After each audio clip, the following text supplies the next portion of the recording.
আমাদের জীবনে যখন কঠিন কঠিন ফেজগুলো আসে না, কঠিন লড়াই, বড় কোনো বিপদ, তখন না আমাদের সময়টা কীরকম যেন একটা ঘোরের মধ্যে কাটে। মানে তখন আমরা কিভাবে সেই দুঃসহ সময় বা সমস্যাটা থেকে নিস্তার পাবো সেই দিকেই আমাদের লক্ষ্য থাকে বেশি।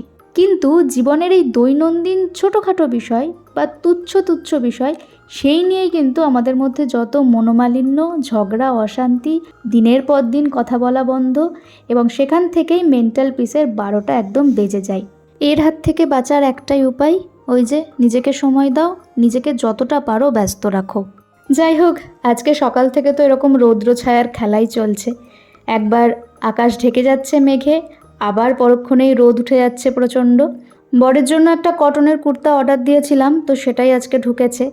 ইনি তো নিজের জন্য কোনোদিনই কিছু কিনবেন না, ওর নাকি সব আছে, প্রচুর আছে। হ্যাঁ, সবই আছে, শুধু আমিই দেখতে পাই না সেগুলো।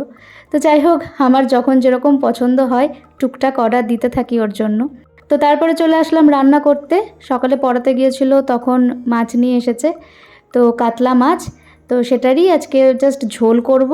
আর ফ্রিজে অনেক কটা বেগুন ছিল, তো বেগুনগুলো শেষ করতে হতো। তো ওই মাছের মাথাটা আর তেলটা দিয়ে বেগুন, আলু সব কিছু দিয়ে একটা ওই ঘন্ট মতো, মানে ওই আলু বেগুনের ল্যাটা প্যাটা মাছের তেল টেল দিয়ে, এটা খেতে খুবই ভালো লাগে। এইসব রান্না করলেই আমার বাবার কথা খুবই মনে পড়ে, খুব মিস করি বাবাকে। কারণ বাবা এইসব খেতে একদম ওস্তাদ, ভীষণ ভালোবাসে। বাঙাল তো। বিয়ের আগের কথাই বলছি, যখন ও বাড়িতে ছিলাম তখন তো এইসব ধরনের রান্নাই বেশি হতো। মাছের ঝোল, মাছের মাথা দিয়ে চাল কুমড়োর ঘন্ট, এ ধরনের রান্নাই বেশি হতো। বাবা এগুলোই বেশি ভালোবাসে খেতে। তো যাই হোক, রান্না করতে করতে এদিকে রানীবুড়ির খাবারটাও নিয়ে চলে আসলাম। এখন ওকে আমি নিয়মিত নিজেই খাওয়াই, একা খেতে দিই না, কারণ এতে আমার কাজ আরও বেড়ে যায়। চারিদিকে ছড়িয়ে রাখে, অর্ধেক খায় অর্ধেক খায় না। তো সেই জন্য ধরে বেঁধে ওকে আমিই খাওয়াই। একটু সময়টা বেশি লাগে আমার, কিন্তু কাজ বেড়ে যাওয়ার থেকে অন্তত এটা ভালো। তো সেই জন্য ওকে আমি খাইয়ে দিই। তো যাই হোক, ওকে খাওয়াতে খাওয়াতেই বর ঢুকে গেল। তো আজকে কি কি রান্না হয়েছে সেগুলো তো তোমাদের সাথে শেয়ার করলামই।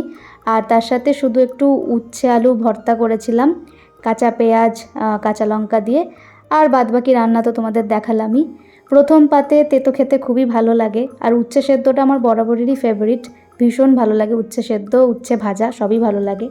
আর এই সব ঘন্ট ফন্ট এগুলো তো মানে কোনো কথাই হবে না, আমরা বাঙাল তো এই সব রান্না খেতে খুবই, মানে ওই টেস্ট বারটা তো থেকেই গেছে। মাছের ঝোল নিয়ে আলাদা কিছু বলার নেই, কাতলা মাছের ঝোল যেরকম হয় সেরকমই। তো চলো আজকের মতো আসি, সকলে খুব ভালো থেকো, সুস্থ থেকো, টাটা।